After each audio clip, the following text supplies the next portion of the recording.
بسم الله الرحمن الرحيم. الحمد لله رب العالمين.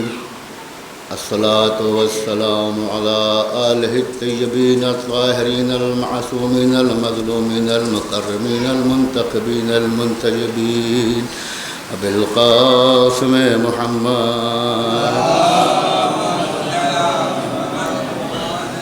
ثم الصلاة على آله الطيبين الطاهرين. أما بعد، قال الله تعالى في القرآن المجيد وقوله الحق: بسم الله الرحمن الرحيم. وما خلقت الجن والإنس إلا ليعبدون. صلوات محمد وعلى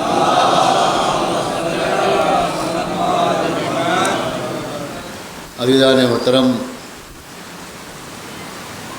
25 محرم الحرام جو کہ شہادت امام زین العابدین علیہ السلام ہے،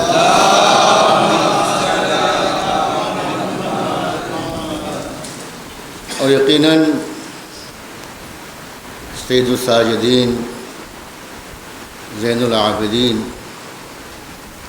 ابھی آپ مرثیے میں عباس صاحب سے سماعت فرما رہے تھے کہ سجدہ، عبادت، صحیفہ کاملہ، امام کی زندگی جو بعد کربلا گزری ہے، ہم یہ سمجھتے ہیں کہ امام نے ساری زندگی صرف رو کر گزار دی. ایسا نہیں ہے. یقیناً امام نے 40 سال تک خون کا آنسو بہائے ہیں، گریہ کیا ہے، لیکن امام کی زندگی کا بغور مطالعہ کیا جائے تو یہ اندازہ ہوتا ہے کہ امام عبادت کے ساتھ ساتھ حکومت وقت کو چیلنج کر رہے تھے اپنی دعاؤں کے ذریعے سے. میں نے جس آیت کو سرنامہ کلام بنایا ہے اس میں بھی تذکرہ عبادت کا ہے. حق تو بنتا ہے کہ آج سجدے کا تذکرہ کیا جائے، عبادت کا تذکرہ کیا جائے. اور امام نے جو دنیا کو صحیفہ کاملہ دیا ہے دعاؤں کی صورت میں، یہ دعا کیوں سامنے آئی آج مسلمانوں کے یا دنیا والوں کے؟ وجہ کیا ہے؟ راز کیا ہے؟ بعد کربلا جب امام پر تقریر کرنے کی پابندی عائد کر دی گئی کہ آپ تقریر نہیں کر سکتے، خطبہ نہیں دے سکتے، اب مومنین کو جو مدینے میں اس وقت رہ گئے تھے یا لوگوں کو، انسانوں کو، مسلمانوں کو اپنی بات آپ سمجھا نہیں سکتے، تو امام نے دعا کا سہارا لیا. اور جب امام کے دہن مبارک سے جملے نکلے تو زبور آل محمد کی شکل میں دنیا کے سامنے آئے. میں ایک عالم اہل سنت کا تبصرہ اس صحیفہ کاملہ کے متعلق عرض کر دوں کہ یہ کسی شیعہ کا جملہ نہیں ہے. آیت اللہ مرعشی، جنہوں نے دعائے کاملہ جامعۃ الازہر جو دنیا کی سب سے بہترین یونیورسٹی ہے مصر میں، اس کے جو صدر تھے اس وقت، جسے ہم وائس کہتے ہیں یا پریزیڈنٹ کہتے ہیں، یا آغائے طنطاوی، مفتی اعظم طنطاوی کو یہ بھیجی کیا صحیفہ کاملہ. انہوں نے اس کا مطالعہ کیا، دعاؤں کا مطالعہ کیا، تلاوت کی. بہرحال تلاوت کیا کرتے، مطالعہ کیا. اس صلوات پڑھیں محمد وعلی محمد. تو انہوں نے جو خط لکھا ہے، اس خط کے جملے کو آپ سن لیجئے اور اندازہ کیجئے کہ امام کی دعاؤں کی اہمیت کیا ہے. انہوں نے لکھا کہ مجھے تعجب ہو رہا ہے. کون کہہ رہے ہیں؟ مفتی طنطاوی. مجھے تعجب ہو رہا ہے کہ آپ شیعہ حضرات کے پاس علم کا اتنا زبردست مجموعہ موجود ہے. کیا کہہ رہے ہیں کہ مجھے تعجب ہے. اور ایک جملہ انہوں نے لکھا ہے کہ اگر ہمارے پاس ہوتا، دیکھیے ایک درسگاہ کا، یونیورسٹی کا انسان کہہ رہا ہے، کوئی عام آدمی نہیں، کہہ رہا ہے کہ اگر یہ دعاؤں کا مجموعہ، اس سے بات بنا محمد و آل محمد پر آئی جاجی صاحب. میں آپ حضرات سے گزارش کروں گا تھوڑا تھوڑا آگے آ جائیں، تو جو لوگ پیچھے آنے والے ہیں ان کے لیے جگہ ہو جائے گی، آسانی سے بیٹھ جائیں گے. ایک اور صلوات پڑھیں محمد و آل محمد پر.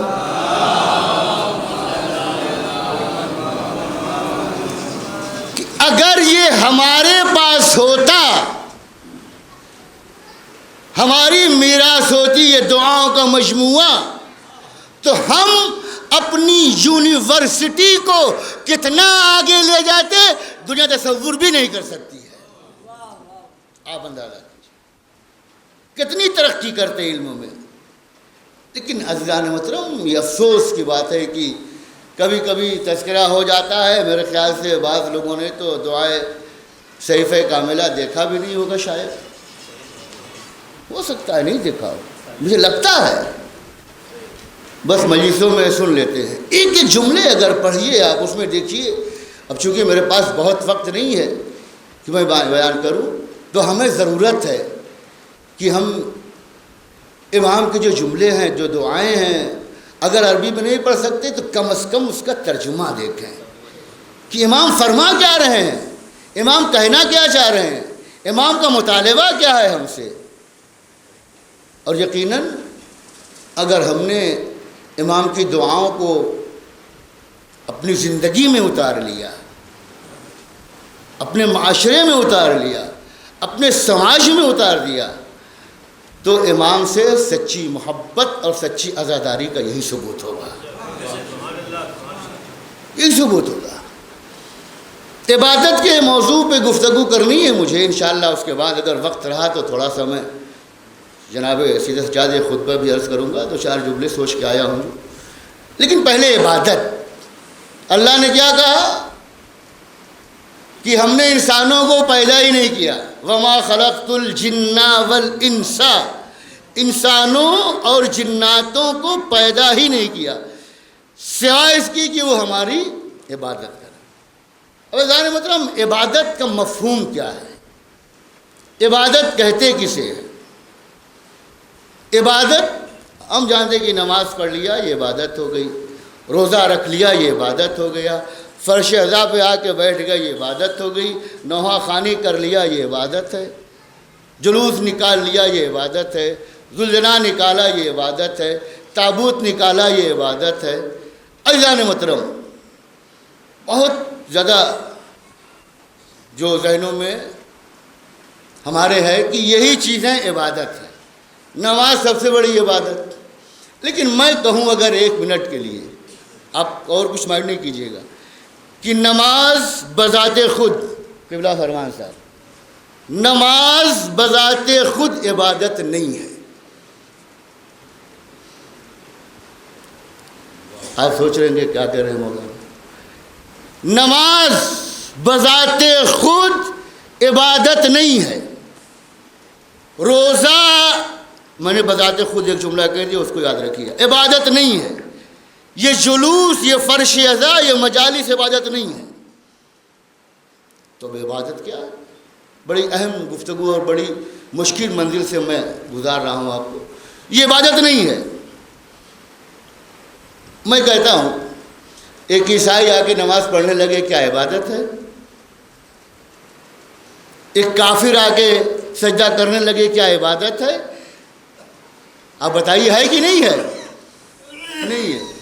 نماز بذات خود عبادت نہیں ہے، لیکن اگر ہماری نماز سے اللہ راضی ہو جائے وہ عبادت ہے. صلوات پڑھیں محمد و آل محمد. اب یہ عبادت ہوئی. روزے سے اللہ راضی ہو جائے وہ عبادت ہے.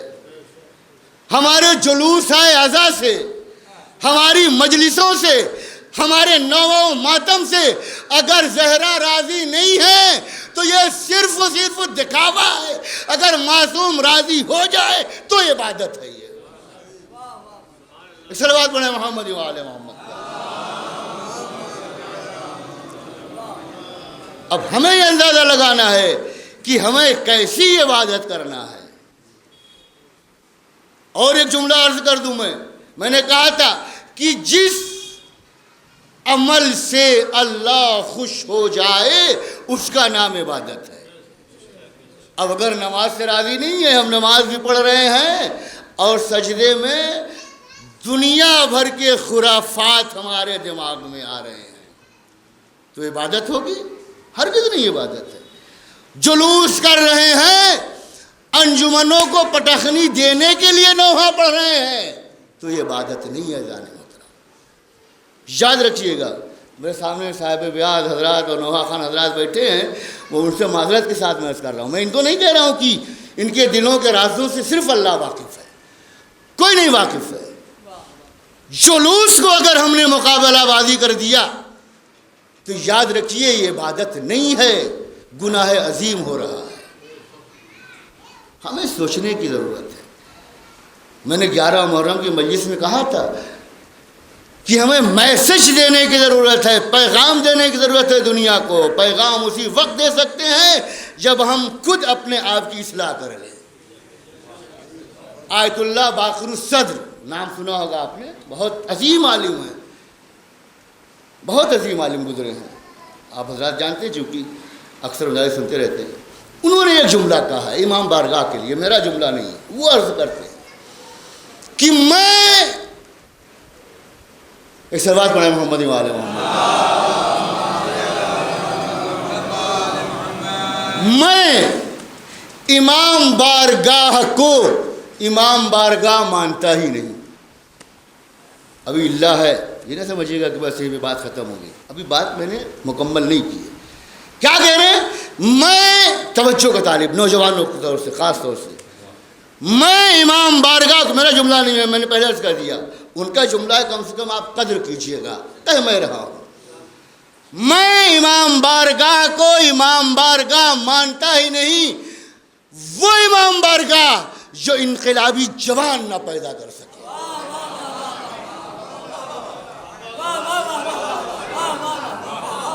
انقلابی جوان اگر اس عزا خانے سے پیدا نہیں ہو رہے ہیں تو سمجھیے یہ بھی ایک گھر بنا لیا ہے ہم نے بیٹھنے کے لیے.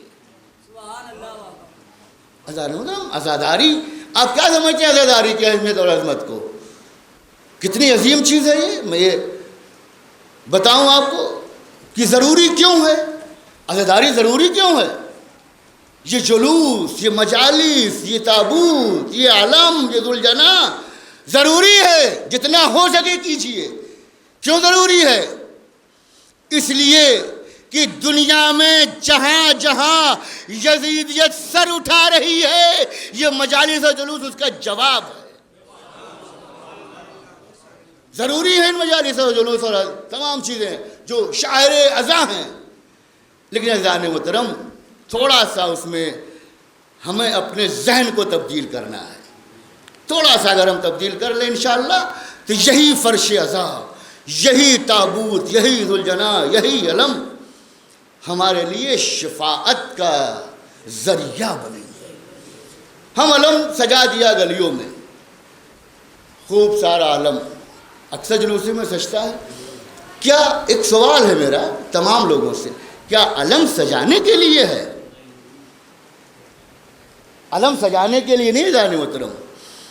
جب علم سجایا جائے، سنوارا جائے تو اس نیت سے سنوارا جائے کہ اس کے اٹھانے والے نے کربلا کے میدان میں کتنی عظیم وفاداری نبھائی ہے کہ آج جو بھی انسان دل رکھتا ہے انسانیت کا، اس کے اندر وفا موجود ہونا چاہیے. اگر وفا نہیں ہے تو یہ ہمارے لیے رسمیں ہیں، یہ مراسم ہیں عزاداری کے. تو عبادت بنائیے اپنی مجالس کو، اپنے جلوس کو، اپنے نوحوں کو، اپنے مجالس کو. میں خود اپنے آپ کو کہہ رہا ہوں، نہیں کہ میں آپ کو کہہ رہا ہوں. عبادت بنائیے. عبادت بنے گا کیسے؟ اللہ راضی ہو جائے ہماری عبادت سے، ہمارے عمل سے. ہر وہ کام عبادت ہے، ہر وہ کام، ہر وہ عمل عبادت ہے جس سے اللہ خوش ہو جائے. ایک جوان نگپور سے جلال پور جا رہا ہے، مثلا جا رہا ہے، اس نے دیکھا کہ ایک بزرگ پیدل چلا جا رہا ہے پیدل. اب اس جوان کے دل میں آنا چاہیے کہ میں موٹر سائیکل سے جا رہا ہوں، خالی ہے میری گاڑی. اب اگر اس نے اپنی گاڑی کو روکا، اس بزرگ کو بٹھایا، تو یہی عبادت ہو گیا. صلوات پڑھیں محمد وعلى محمد. یہی عبادت ہو گئی. صلوات پڑھیں محمد وعلى محمد.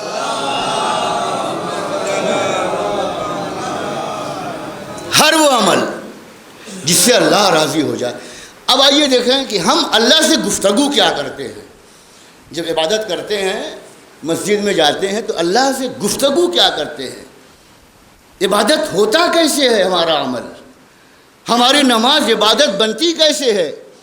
ہم زین العابدین کے ماننے والے ہیں، زین العابدین کے، جو عبادتوں کی زینت ہے، سید الساجدین، جو سجدہ کرنے والوں کا سردار ہے.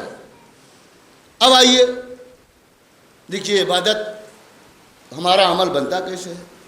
ابھی تو گرمی ہے، 2 مہینے 1.5 مہینے کے بعد سردی آ جائے گی.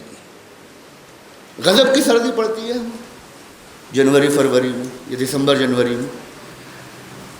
اب ایک بندے نے گھڑی دیکھی، نماز کا ٹائم ہو گیا، اٹھا مسجد چلا گیا. وہ اذان دینا شروع کیا اس نے. اب ٹھنڈی میں کس کا دل نہیں کہتا ہے کہ بھیا ہم آرام سے پوال تو بچھتا نہیں، گدے پہ سوئے رہے. لیکن نہیں، اذان کی آواز شروع ہوئی، انسان نے اپنے نرم گرم بستر کو چھوڑا. دیکھیے عبادت کی پہلی منزل. کیا منزل عبادت کی ہے؟ کہ ہر عیش و آرام اللہ کے لیے ترک کر دیا جائے، چھوڑ دیا اس نے. اب وضو کرنا شروع کیا، پانی کا استعمال. اب آپ اندازہ کیجیے، ٹھنڈی میں تو لوگ 15 دن نہیں نہاتے ہیں، اور شاید بہت سے ایسے لوگ پورا سیزن گزار دیتے ہوں. لیکن نہیں، ادھر دیکھیے سورج نہیں نکلا، شیت لہر چل رہی ہے، سورج نہیں نکلا ہے، ٹھنڈی ہوا چل رہی ہے. اب پانی کا استعمال کر رہا ہے، وضو کر رہا ہے. اب قبلہ 2 علماء کرام بیٹھے ہیں جو میری بات کی گواہی دیں گے کہ جب وضو کرتے ہیں، آپ لوٹا لے کے بیٹھے، آپ کا بچہ کھیلتا ہوا آیا اور اس میں پانی میں نیبو کا نچوڑ کر رس ڈال دیا 2 قطرے. اب آپ بتائیے وضو ہوگا آپ کا؟ نہیں ہوگا. اب یہ مضاف ہو گیا. 2-4 قطرے ایک لوٹے پانی میں ڈالنے سے نہ رنگ بدلا، نہ بو بدلا، نہ ذائقہ بدلی، نہ ٹیسٹ بدلا.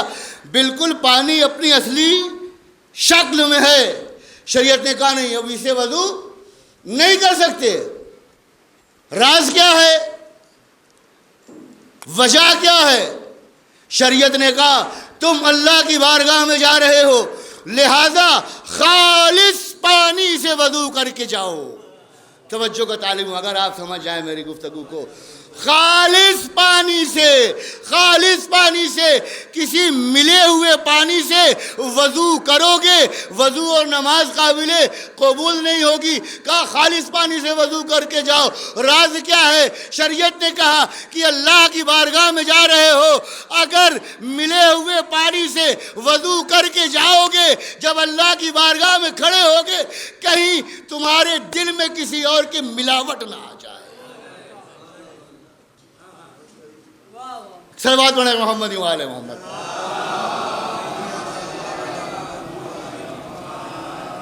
خالص پانی سے وضو کرو تاکہ خالص اللہ کا خیال دل میں رہے. آیا اللہ کا بندہ الحمدللہ رب العالمین، اس سے پہلے کیا کیا؟ اللہ اکبر نیت کر کے تکبیرۃ الاحرام. جلدی جلدی میں اپنی بات پہنچاؤں چونکہ عبادت موضوع ہے میرا. نیت کے بعد دونوں ہاتھوں کو اٹھایا. اگر ہم ہاتھ نیچے رکھیں اور کہہ دیں اللہ اکبر تو نماز صحیح ہوگی ہماری؟ نہیں، نماز تو صحیح ہوگی لیکن ثواب میں کمی ہو جائے. مستحب ہے کہ ہم دونوں ہاتھوں کو اٹھا کے کانوں تک لے جائیں. ہماری پیشانی قبلے کی طرف ہو، کانوں تک لے جائیں. یہ چھوٹی چھوٹی باتیں ہم خیال نہیں کرتے ہیں. اچھا، ہمارے یہاں یہ دستور بھی نہیں ہے کہ مساجد میں جماعت ہوں اور لوگ بیٹھے ہیں اور تھوڑا سا معلومات مسئلے مسائل کے کریں. ایک صلوات پڑھیں محمد وعلی محمد پر. مل کے صلوات پڑھیں بآواز بلند محمد وعلی. دونوں ہاتھوں کو اٹھایا، کانوں تک لے گیا. یہ راز کیا؟ شریعت نے کیوں کہا دونوں ہاتھوں کو اٹھاؤ؟ بھئی ہم نیچے رکھیں، کہہ دیں، نکاح بہتر ہے، مستحب ہے، ثواب زیادہ ہے. دونوں ہاتھوں کو اٹھاؤ اور کانوں تک لے جاؤ. یہ راز کیا ہے؟ دونوں ہاتھوں کو شریعت کیوں اٹھوا رہی ہے؟ اب مطلب یہیں پہ روک کے ایک چیز میں بچوں کے لیے سمجھا دوں. آپ ہم سنتے ہیں دین اور شریعت، دو چیز ہے، دین اور شریعت. دین کیا ہے اور شریعت کیا ہے؟ میں بزرگوں کی بات نہیں کر رہا ہوں، بچوں کی بات کر رہا ہوں. دین اور شریعت کیا ہے؟ شریعت کسے کہتے ہیں؟ دین کسے کہتے ہیں؟ دین سارا اسلام ہے، شریعت اس کے جز ہیں. مثلا ہم ہندوستان میں رہتے ہیں. ہندوستان ایک ملک ہے، اس میں ایک اسٹیٹ یو پی ہے. آپ اندازہ کیجیے، ایک اسٹیٹ یو پی. ہم یو پی میں رہتے ہیں، لوگ مہاراشٹر، کرناٹک، بنگال، بہار، اڑیسہ، گجرات، بہت سارے اسٹیٹ ہیں. تو ہندوستان ہے ملک، اس کے اسٹیٹ یہ تمام صوبے ہیں. اسی طرح دین ہے اسلام، مذہب پورا اسلام دین ہے. اس میں شریعت کیا ہے؟ نماز شریعت، روزہ، حج، زکوٰۃ، صوم، یہ شریعت ہے. اور یاد رکھیے کہ دین میں کبھی تبدیلی نہیں آتی ہے اور شریعت بدلتی رہتی ہے. مثلا آج 17 رکعت نماز ہے، کل کے زمانے میں جو کوئی نبی موسیٰ عیسیٰ کے زمانے میں کوئی نماز کا طریقہ اور رہا ہوگا.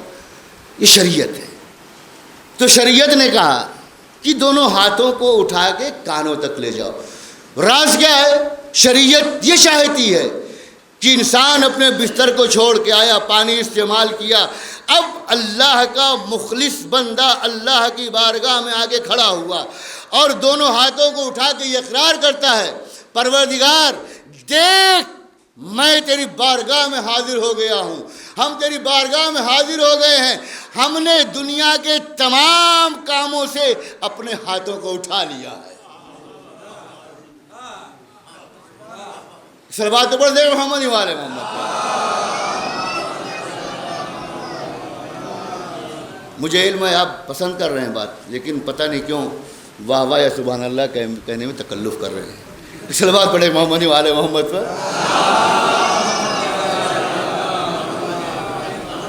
چونکہ ایسی مجالس تو بہت کم ہوتی ہیں، اور انشاءاللہ میں ابھی آپ کے مزاج کے متعلق بھی اگر ٹائم رہا تو انشاءاللہ میں عرض کروں گا. 10-5 منٹ اٹھا لیا، تعریف شروع کی. الحمدللہ رب العالمین، تمام تعریفیں اس اللہ کے لیے جو عالمین کا رب ہے. تعریف کرتے کرتے اللہ کی عظمت دل میں سمائی، فوراً سر کو جھکایا.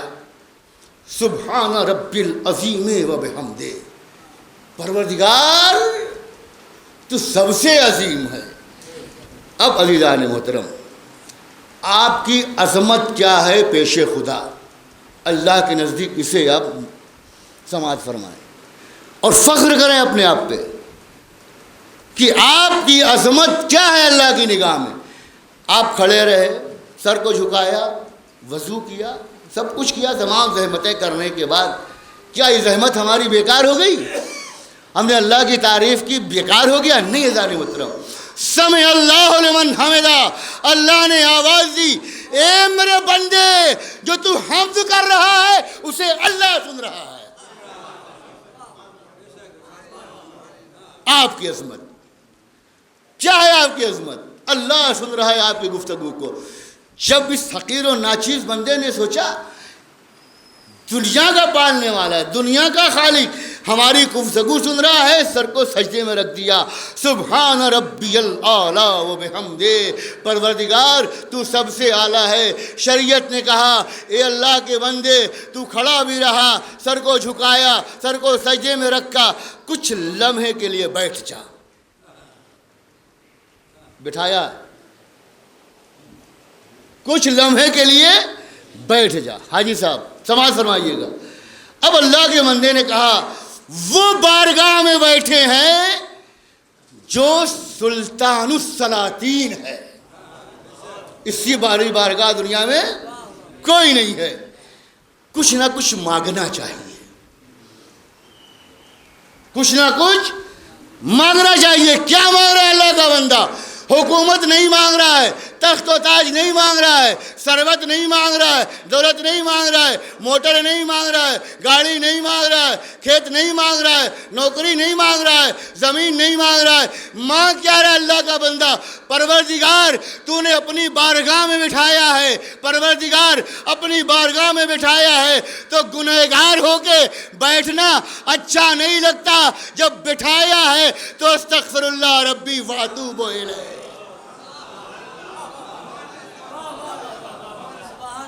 بٹھایا ہے تو ہمارے گناہ بھی معاف کرتے جا۔ صلوات پڑھ دے محمد وآل محمد۔ ایک اور صلوات پڑھیں محمد وآل محمد۔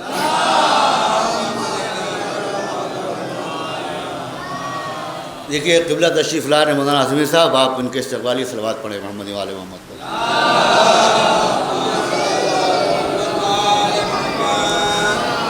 جب بٹھا لیا ہے تو گناہ بھی معاف کرتے جا۔ ایک صلوات پڑھ دیا محمد وآل محمد پر۔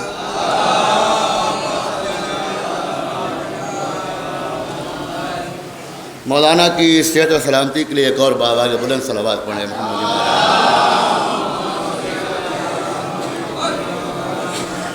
مولانا اجازت عبادت کے عنوان سے گناہ بھی معاف کرتے جا۔ اب دیکھیے علماء کرام کا مجمع ہوتا جا رہا ہے، یہی پہ ایک مسئلہ زیر بحث آیا، توجہ کا طالب۔ آپ کی عظمت، اپنی عظمت آپ اگر سمجھ جائیں پیش نگاہ پیش خدا، تو انسان کبھی عبادت کو چھوڑ ہی نہیں سکتا ہے۔ کیا عظمت ہے آپ کی، ابھی میں نے بتایا، اب دوسری عظمت دیکھیے۔ سجدہ گاہ پہ آپ سجدہ کرتے ہیں، سبھی کرتے ہیں، سبھی نہیں، غلط کہا میں نے، ہم کرتے ہیں، خالی وہ نہیں کرتے ہیں۔ ایک صلوات پڑھے محمد والے، وہ تو اعتراضات کرتے ہیں۔ اب مولانا صاحب تشریف رکھتے ہیں، اگر سجدہ گاہ اور پیشانی کے بیچ میں رومال رکھ دوں، یہ رومال رکھ دیا میں نے، اب کیا ہوگا؟ سجدہ ہو سکتا ہے؟ نہیں ہو سکتا، بالکل نہیں ہو سکتا، نہیں ہو سکتا ہے سجدہ۔ چلیے رومال ہٹا دیا میں نے اپنے بال نیچے کیے اور سجدہ کر لیا، پھر سجدہ ہو سکتا ہے؟ نہیں ہو سکتا۔ لہذا حکم شریعت یہ ہے کہ سجدہ گاہ اور پیشانی کے درمیان، کیونکہ سب سے بلند چیز انسان کی جو ہے وہ پیشانی ہے، سجدہ گاہ اور پیشانی کے درمیان کوئی چیز حائل نہیں ہونا چاہیے۔ قرآن مجید میں ایک آیت ہے کہ اللہ اپنے بندوں سے محبت کرتا ہے، قُلْ إِن كُنتُمْ تُحِبُّونَ اللَّهَ فَاتَّبِعُونِي، یہ آیت ہے۔ تو یہ آیت جب میں نے پڑھی تو راز کھلا کہ یہ سجدہ گاہ اور پیشانی کے درمیان کوئی چیز کیوں نہیں آنا چاہیے۔ بھئی یہ بال ہمارے جسم کا حصہ ہے، بے جان سی چیز ہے، اور اس کو کٹوانے کے لیے ہم لائن بھی لگواتے ہیں اور پیسے بھی دیتے ہیں۔ کوئی حقیقت ہے اس کی؟ کوئی حقیقت نہیں۔ بڑے ہو جائیں اگر بال تو کہتے ہیں دیکھیے کیا آدمی ہے اور کیسا ہے، تو لہذا سیٹنگ ہونا چاہیے، اگر سیٹ نہ ہو تو برا لگتا ہے۔ اب آپ بتائیے، ایک جگہ پہ اتنی بے قیمت اور بے وقت چیز کہ کاٹنے کے لیے پیسے دینے پڑ رہے ہیں، اور ایک جگہ توجہ کا طالب ہوں، ایک جگہ اتنی قیمتی ہو گئی اتنا امپورٹنٹ ہو گیا کہ انسان کی عبادت کو خراب کر رہا ہے، انسان کی عبادت کو بگاڑ رہا ہے۔ لہذا پیشانی اور سجدہ گاہ کے بیچ بال بھی نہیں آنا چاہیے۔ راز کیا ہے آپ کی عظمت کے لیے جان محترم؟ شریعت یہ چاہتی ہے کہ جب اللہ کا بندہ اپنی پیشانی کو سجدہ گاہ پہ رکھتا ہے تو قدرت یہ چاہتی ہے، اللہ توجہ کا طالب و جملہ رائے گا مت ہونے دیجیے گا، اللہ یہ چاہتا ہے کہ میرا بندہ مجھ سے اتنا قریب ہو جائے کہ ایک بار کا فاصلہ نہ رہ جائے۔ صلوات پڑھیں محمد و آل محمد۔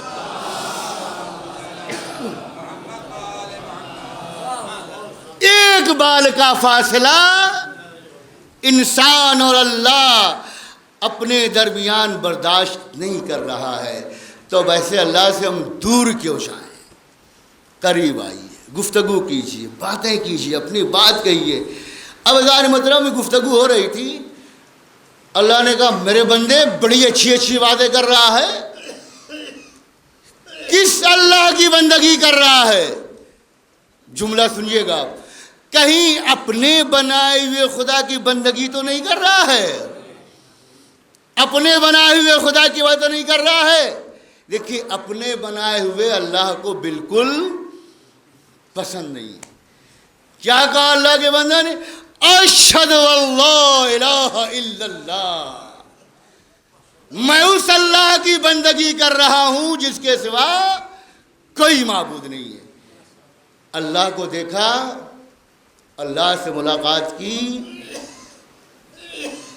کہا نہیں اللہ کو تو نہیں دیکھا۔ پھر کہا ہے کوئی ہستی جس نے یہ باتیں ہم تک پہنچائی، ہے کوئی شخصیت جس نے پہنچائی؟ کا نام جانتا ہے؟ کہا جی ہاں جانتا ہوں۔ کا نام بتا؟ اشہد ان محمدن عبدہ و رسولہ۔ مل کے صلوات پڑھیں محمد و آل محمد پر۔ محمد نے بتایا یہ تیرا رسول بھی ہے اور تیرا عبد بھی ہے۔ محمد کی زیارت کی، محمد کو دیکھا، محمد سے ملاقات کی، کہ پروردگار ملاقات تو نہیں ہوئی۔ پھر کیسے معلوم ہوئی؟ کہ وہاں شخصیت چپکا، یہاں ہیں کچھ ہستیاں۔ اب مسلمانوں کے تمام مذاہب میں یہ متفق علیہ مسئلہ ہے کہ اگر نام نہ بتایا تو آپ کی نماز صحیح نہیں ہے۔ اب آپ دیکھیے جان محترم، ہے کچھ ہستیاں، کا نام جانتا ہے؟ کا بالکل جانتا ہوں۔ جو ہستیوں نے تم کو محمد تک پہنچایا، اللہ کی باتیں بتائی، کون ہے؟ نام جانتا ہے؟ کہا جی ہاں جانتا ہوں۔ کا نام بتا؟ کہا اللہم صلی علی محمد و آل محمد۔ صلوات پڑھیں محمد و آل محمد۔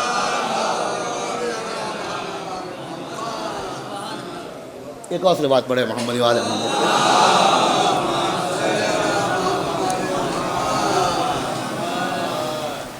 نماز تک مجلس ختم کر رہا ہے۔ اب دیکھیے یہیں پہ ایک مسئلہ ہے، اور میرے استاد محترم ہے تشریف رکھتے مولانا اجازت دے تو میں بتاؤں اور مولانا صاحب تصدیق کریں گے کہ ایک حدیث ہے الصلاۃ معراج المومن، نماز مومن کی معراج۔ اب چلیے ہم نے نماز پڑھ لی اور گئے مسجد اور پڑھ کے آ گئے، 2-4-6 مہینے سے تو لوگ گھروں میں زیادہ پڑھ رہے ہیں، آ گئے۔ اب کسی سے پوچھے بھیا آپ معراج پہ گئے؟ کہا نہیں ہم معراج پہ تو نہیں گئے۔ اب حضور کی حدیث ہے الصلاۃ معراج المومن، نماز مومن کی معراج۔ تو معراج پہ جانے کا مطلب سفر۔ اب ہم کہہ رہے نہیں ہم تو گئے نہیں، لیکن گئے ہم۔ کیسے گئے؟ چھوٹی سی مثال، 1 منٹ۔ اب بچے معاشرہ سے سعودی رہتے ہیں، ممبئی رہتے ہیں، دلی رہتے ہیں، کویت، دبئی، اللہ ترقی دے ہمارے بستی کو اور سلامت رکھے ان تمام نوجوانوں کو۔ ایک لڑکا سعودی سے آیا، کما دھما کے آیا، اس نے اپنا خوب اچھی شرٹ ورٹ پہنی، گاڑی واڑی خریدی، اور خوب فراٹے بھرتے ہوئے گلیوں میں چل رہا ہے۔ آپ کہیں گے یار کتنا بدتمیز ہو گیا، یہاں تھا تو بہت اچھا تھا، لیکن 4 پیسے کما لیے تو اب کسی کی سنتا ہی نہیں ہے، کیا کریں؟ ایک نظریہ۔ دوسرا نظریہ، ایک بچہ تھا، یہاں سے گیا وہاں سے واپس آیا 2 سال کے بعد، اب جس سے بھی مل رہا ہے السلام علیکم، ہاتھ ملا رہا ہے، السلام علیکم۔ آپ کہیں گے یار بھائی بڑا نیک بچہ ہے، کتنا دیکھیے وہاں، یہاں تو کیسا تھا، وہاں آنے کے بعد کیسا ہو گیا، یعنی وہ سفر سے آیا ہے، اب سب سے ہاتھ ملا رہا ہے، مصافحہ کر رہا ہے۔ اچھا ایک آدمی مستقل یہی رہتا ہے، اپنے دروازے پہ کھڑا ہو جائے، ہر آنے جانے والے سے ہاتھ ملانے لگے، ہاتھ ملا، آپ 1 مرتبہ تو برداشت کر لیں گے، 2 مرتبہ، تیسروں نے کیا دماغ خراب ہو گیا یار، جب دیکھو ٹائم خراب کیے رہتا ہے میرا، اب آپ کو برا لگے گا۔ دیکھیے فرق، ایک آدمی سفر سے آیا تھا، وہ آپ سے ہاتھ ملا رہا تھا۔ میں کیا کہہ رہا ہوں آپ سمجھ گئے مجھے لگتا ہے۔ اب کتنا نیک بچہ ہو گیا کہ سفر سے آیا تو ملاقات کر رہا ہے، سلام کر رہا ہے، مصافحہ کر رہا ہے۔ یا ایک آدمی یہیں تھا، مصافحہ کرنا شروع کیا تو کہا دماغ خراب ہے۔ یعنی ہاتھ ملانا، توجہ کا طالب ہوں، ہاتھ ملانا سفر سے آنے کی علامت ہے، ہاتھ ملانا سفر سے آنے کی علامت ہے۔ نماز کے بعد مصافحہ کر کے ہم بتاتے ہیں دیکھو یہاں نہیں تھے، معراج پہ تھے، وہاں سے آئے تو مصافحہ کر رہے ہیں۔ صلوات پڑھیں محمد و آل محمد۔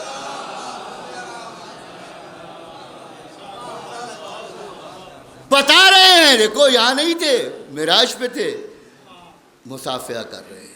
عزیزان محترم، یہ باتیں پروردگار سے یہ سکھائی کس نے؟ زین العابدین نے، سید الساجدین نے ہمیں بتائی کہ بندگی کیسے کی جاتی ہے، اور جب اللہ کی عظمت دل میں سما جاتی ہے تو دنیا کی کوئی طاقت ہمیں نظر نہیں آتی ہے۔ ایک سلیمانی، ابھی آپ نے مجلسیں کی بہت ساری، معرفت کے کس درجے پہ فائز تھے کہ 4 ملکوں کی سکیورٹی ان کے ہاتھ میں تھی، 4 ملکوں کی۔ آپ نے بہت بڑا پروگرام یہاں ماشاءاللہ سے کیا تھا اور پوری دنیا میں پروگرام ہوئے۔ اب آپ دیکھیے سپر پاور امریکہ یہ سمجھ رہا تھا کہ ان کو ختم کر دیں گے تو ہمارا مسئلہ حل ہو جائے گا، لیکن اسے یہ نہیں معلوم تھا کہ زندہ سلیمانی جتنا خطرناک ہے ہمارے لیے، اس سے زیادہ خطرناک شہید سلیمانی بن گئے، اس سے زیادہ خطرناک۔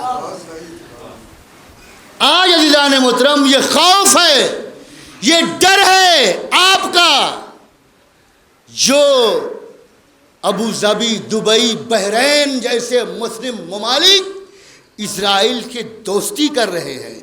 یہ دوستی نہیں ہے، یہ خوف عزادار ہے کہ یہ سپر پاور کے تلوے چاٹنے کے لیے مجبور ہو گئے ہیں، صرف خوف ہے۔ عزیزان محترم، یہ طاقت کہاں سے ملی؟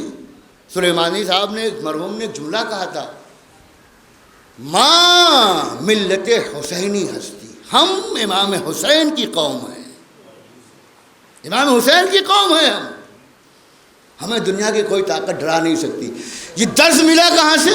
سید سجاد سے سیکھا انہوں نے، جو توق و رسن و زنجیر و بیڑی میں جکڑا ہوا ہے، لیکن دربار میں وہ یادگار خطبہ دیا ہے کہ آج تک دنیا حیران ہے، آج تک۔ مجھے پورا خطبہ نہیں عرض کرنا ہے، 2-3 چیزیں میں عرض کر دوں آپ کی ذوق سماعت کے لیے۔ کیا خطبہ دیا ہے؟ طویل خطبہ ہے، میں ابھی پڑھ رہا تھا، مالی سبتین کا خطبہ درج ہے، لیکن ظاہر سی بات ہے پورا خطبہ پڑھنے کا نہ وقت ہے، نہ ٹائم ہے، اور نہ برداشت کر پائیں گے۔ اب پڑھیے مطالعہ کہ اب تو سوشل میڈیا کا زمانہ ہے، ہر چیز فوراً نیٹ پہ آ جاتی ہے، ہر چیز ہر چیز ہر چیز۔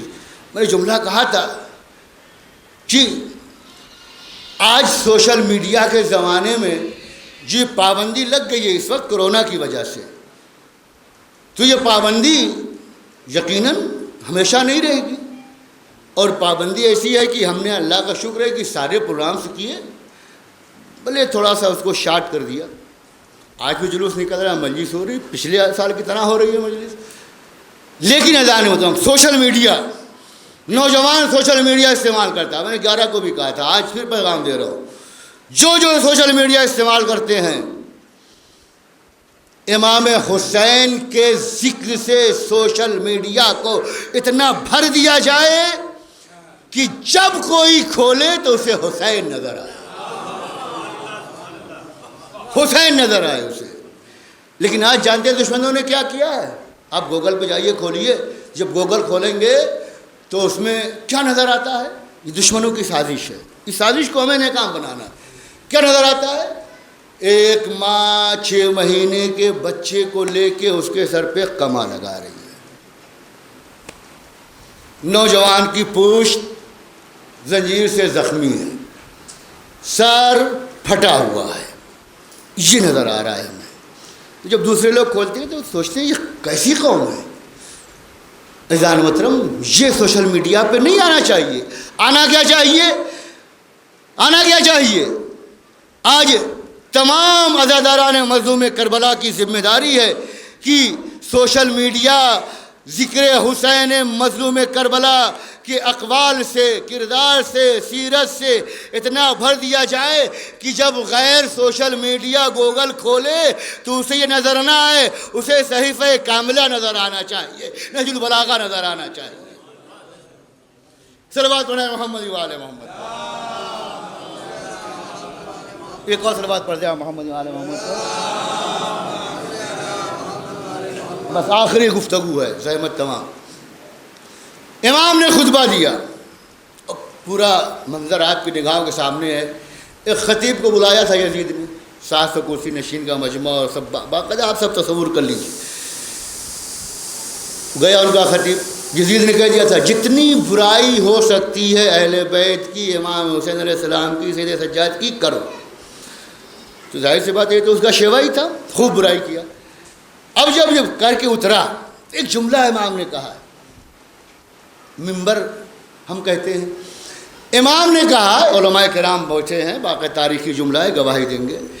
امام نے کہا یزید، کیا مجھے بھی اجازت ہے کہ اس لکڑی کے ڈھانچے پہ بیٹھ کے کچھ عرض کروں؟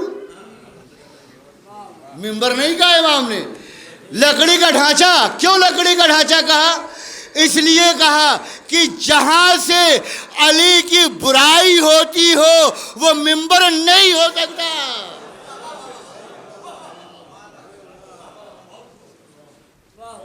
لکڑی کا ڈھانچہ کہا منبر وہ ہو سکتا ہے کہ جہاں سے اہل بیت کی فضیلت بیان ہو کی جاتی ہو۔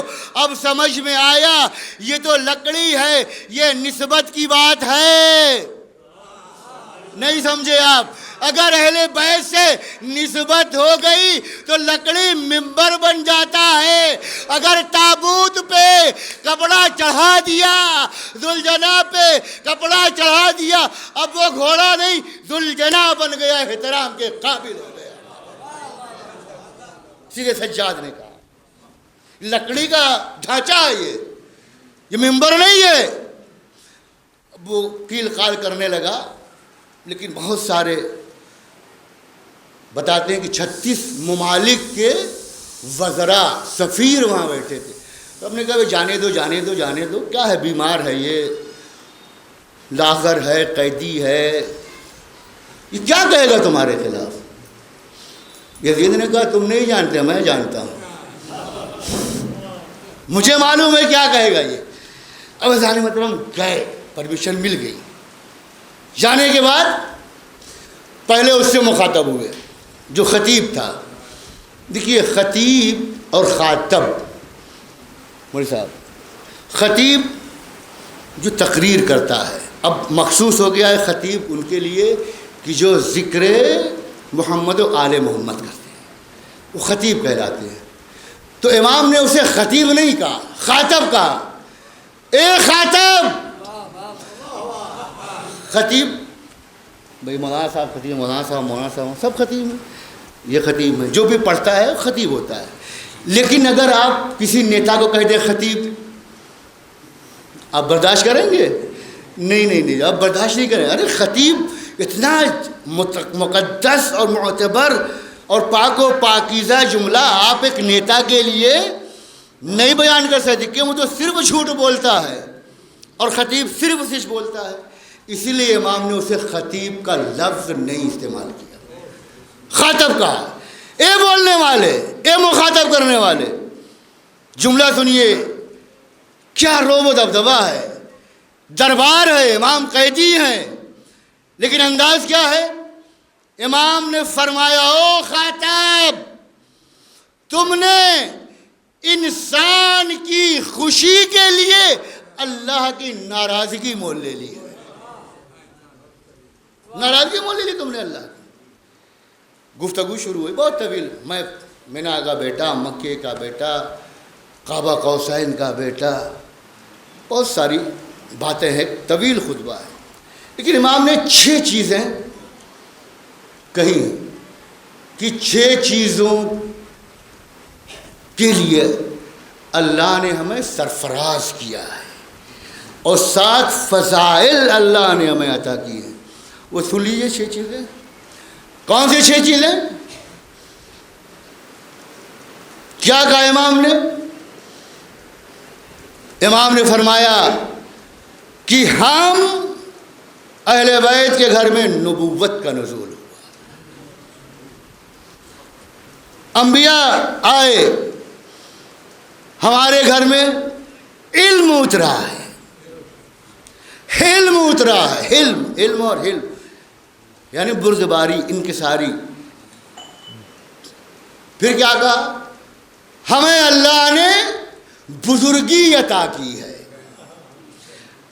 اے یزید، اللہ نے ہمیں فصاحت و بلاغت سے نوازا ہے. یزید سن، شراب پی کے شعر کہنا الگ ہے اور قیدی ہو کے فصاحت و بلاغت کی تقریر کہنا الگ بات ہے. اور کیا کہا؟ شجاعت اللہ نے ہمیں دی ہے. یزید اپنے لوگوں میں، اپنے فوجیوں میں، اپنے طاقت کے زوم میں شجاعت دکھانا الگ مسئلہ ہے، لیکن قیدی ہو کے تیرے منہ پہ تیری برائی کرنا یہ شجاعت ہے. صلوات پڑھیں محمد وعلى محمد. ایک باواز بلند صلوات پڑھیں مل کے محمد وعلى محمد. اب اذان محترم اندازہ کیجیے، آپ کو امام نے وہاں یاد کیا ہے. آپ کو اپنی عظمت کا اندازہ ہم خود نہیں کر سکتے ہیں. امام نے آپ کو یاد کیا ہے. کہاں؟ خطبے میں، دربار یزید میں. کیا کہا امام نے؟ کہا یزید تجھے نہیں معلوم اللہ نے جو شرف ہمیں دیا ہے، جو فضیلت ہمیں دی ہے، کہا ہماری فضیلت یہ ہے کہ مومنین کے دلوں میں، مومنین کے قلوب میں ہماری محبت کو جذب کر دیا ہے. ہماری محبت اتار دی ہے مومنین کے دلوں میں. یزید تجھے نہیں معلوم، تو آج اترا رہا ہے، کل یہی تخت ہوگا، یہی تاج ہوگا، لیکن تیرے پاس کچھ نہ ہوگا. یہی ملک ہوگا، یہی شام ہوگا، یہی دمشق ہوگا، لیکن تیری قبروں کا نشان کہیں پتہ نہیں چلے گا. جب زائر شام آئے گا، ایئرپورٹ پہ اترے گا، تو جگہ جگہ نظر آئے گا کہ یہ شہر سیدہ زینب کا شہر ہے. یہ محبت کا تقاضا ہے. جان محترم اس روایت پڑھیں محمد وعلى محمد. یہ میں کہہ رہا امام کا خطبہ نہیں، آپ نے سمجھے کہ امام کا خطبہ ہی ہے.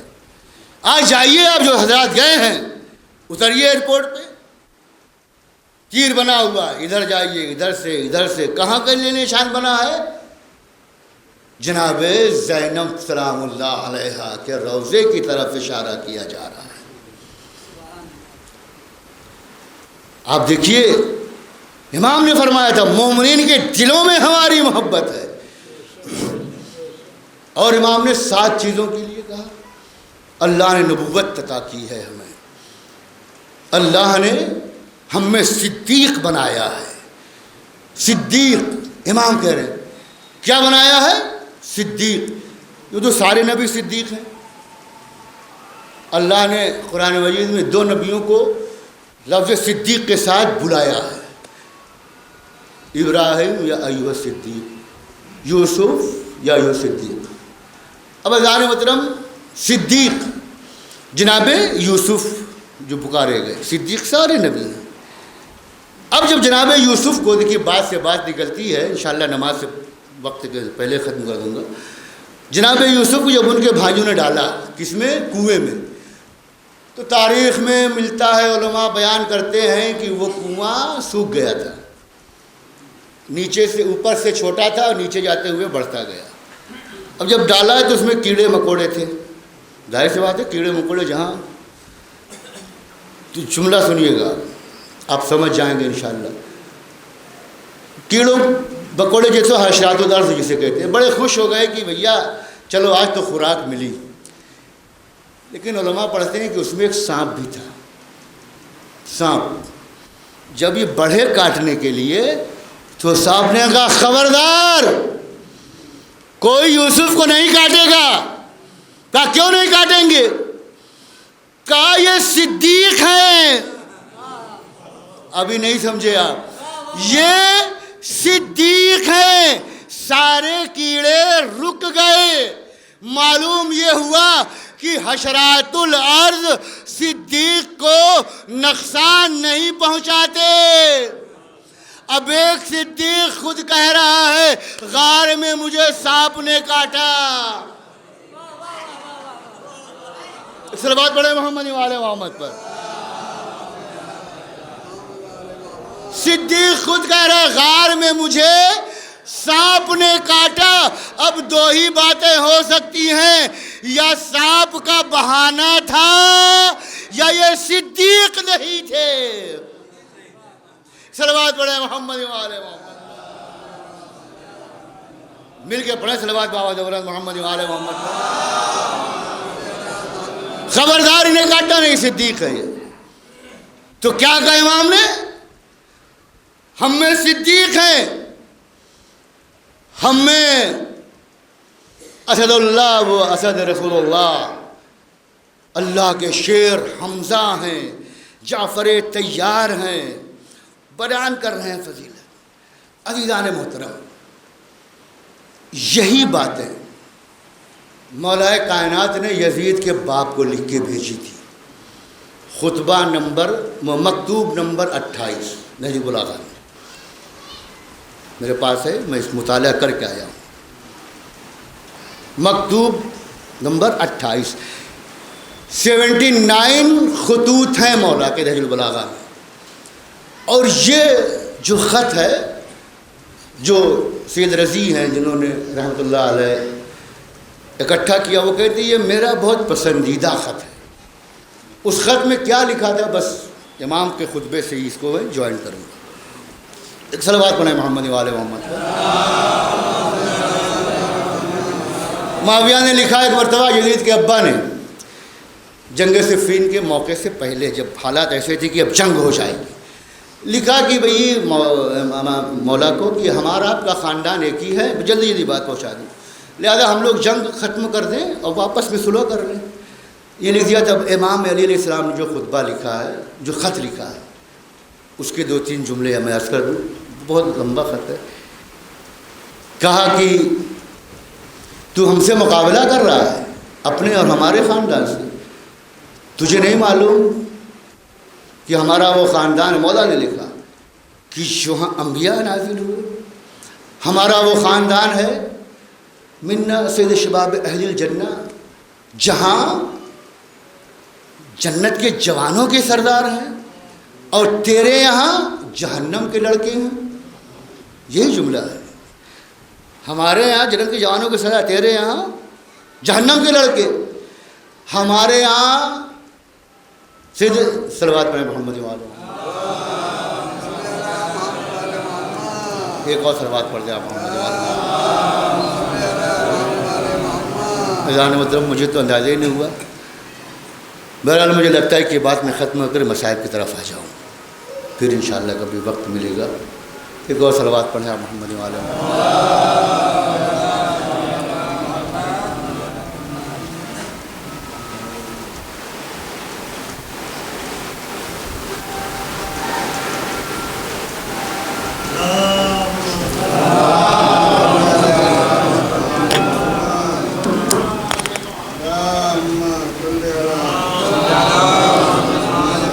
بہرحال یہ گفتگو یہیں پہ روک دی جاتی ہے. انشاءاللہ یہ خطبہ پھر کسی دن عرض کیا جائے گا. وہ امام جو 40 سال تک خون کے آنسو روتا رہا. آپ اندازہ کیجئے ہمارا چوتھا امام خون کے آنسو 40 سال تک روتے رہے. کتنے مصائب پڑے ہیں. امام فرماتے ہیں کہ مجھے 2 چیزوں سے بڑی تکلیف ہوتی تھی. ایک بیویوں کے ننگے سر اور دوسرے جناب سکینہ کے سوالات. مجھے بہت جناب سکینہ کے سوالات مجھے بہت تکلیف دیتے تھے. عزیزان مظلوم کربلا وہی امام آج دنیا سے جا رہا ہے. امام دنیا سے چلے گئے. کتنی مصیبتیں اٹھائیں. جب کسی نے پوچھا کہ مولا سب سے زیادہ مصیبت کہاں پڑی تو الشام الشام الشام کہا. منہال نے سوال کر لیا مولا آپ کب تک روئیے گا؟ شہادت تو آپ کے گھر کی میراث ہے. تو امام نے فرمایا منہال تو نے انصاف نہیں کیا. یقیناً شہادت ہمارے گھر کی میراث ہے لیکن یہ کہاں کی بات ہو کہ میرے سامنے میری پھپھیاں بے چادر و مقنا پھرائی جا رہی تھی. ہاں عزیزان مظلوم کربلا وہی امام آج اس دنیا سے چلا گیا. تاریخ میں ملتا ہے کہ 4 جنازے ایسے ہیں 4 جنازے کہ جس کو غسل دینے والے نے کفن دینے والے نے چیخ مار کے گریہ کیا. 4 جنازے. وہ کون کون سے 4 جنازے ہیں؟ پہلا جنازہ فاطمہ الزہرا سلام اللہ علیہا کا ہے کہ جب مولا غسل دے رہے تھے تو ایک مرتبہ چیخ مار کے پیٹھے ہٹ جاتے ہیں. جناب فضہ نے سوال کر لیا آقا آپ تو بہت بہادر ہیں آپ بڑے شجاع ہیں آخر یہ چیخ مار کے رونے کی وجہ کیا ہے؟ امام نے فرمایا فضہ ارے شہزادی کا پسلو شکستہ ہو گیا تھا لیکن فاطمہ نے کبھی شکوہ نہ کیا. ارے دوسرا جنازہ جناب سکینہ کا ہے جو شام میں اٹھا. تاریخ میں ہے کہ جب جناب زینب غسل دینے کے لیے آگے بڑھی چاہا کہ کرتا اتار دیں. عزاداروں کرتے کے ساتھ ساتھ سکینہ کی کھال. زینب چیخ مار کے ہٹی. سید سجاد نے آگے بڑھ کے پوچھا اے بھوبی اماں کیا ہوا؟ کہا اے بیٹا سید سجاد ارے کپڑے کے ساتھ ساتھ سکینہ کی چمڑی بھی نکل رہی ہے.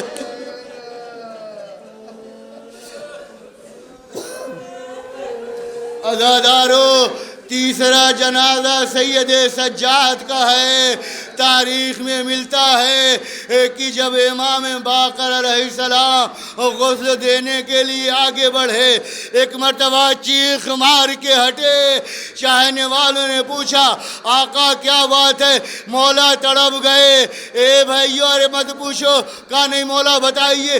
کہا ارے میرے بابا کے پشت پہ آج بھی تازیانے کے نشان ہیں.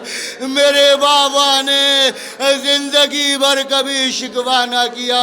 آزاداران مظلوم کربلا چوتھا جنازہ کون سا ہے؟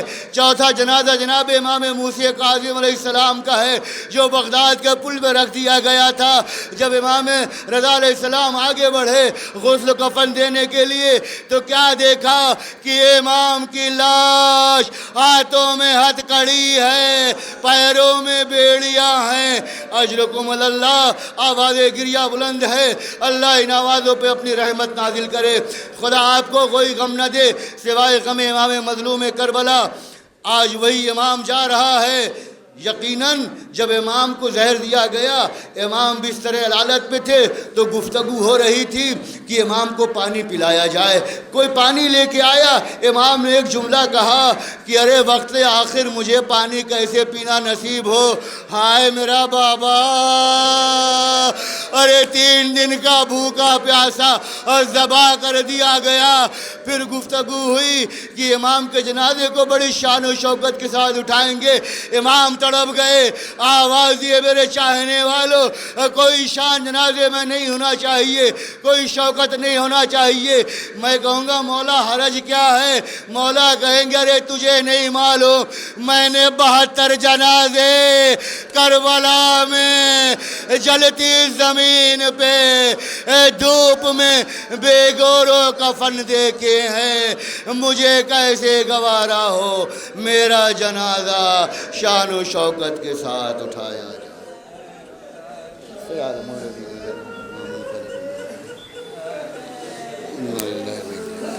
ماتم حسین